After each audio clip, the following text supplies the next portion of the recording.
అదొక యాక్ట్ ఉంది. 2008 ముందే ఉండే వాళ్ళకి ఇది వర్తించదు. అప్పుడు 2008 రేట్ ఏమని అడిగాను.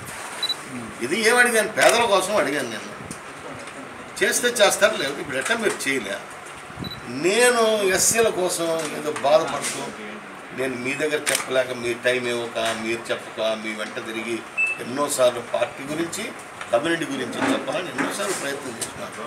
ప్రయత్నం కుదరలా, చేయలేకపోయినా. నిన్న ఆ జనాన్ని చూసేటప్పటికి ఏమీ చేయలేని అసహాయుడైనటువంటి ఒక ఎంపీగా నా బాధను వెళ్ళబుచ్చుకుంటే అంటే ఏమైనా తప్పులు ఉన్నాయా? బ్యాక్లాగ్ పోస్టులు ఏమో నిజంగా మీరు ఏమైనా చేసినారా?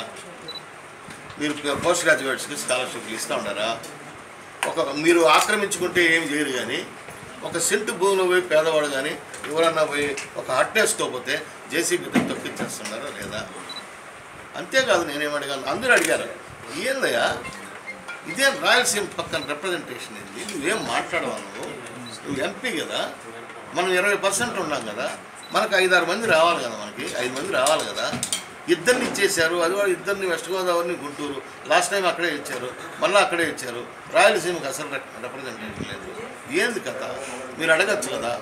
నాకు వచ్చిన ఒక చిన్న దౌర్భాగ్యం ఏంటంటే అందరూ నన్నే అంటారు, ఏమని, నీ క్లాస్మేట్ కదా, నువ్వు క్లోజ్ కదా, నువ్వు మాట్లాడచ్చు కదా. ఏం మాట్లాడేది?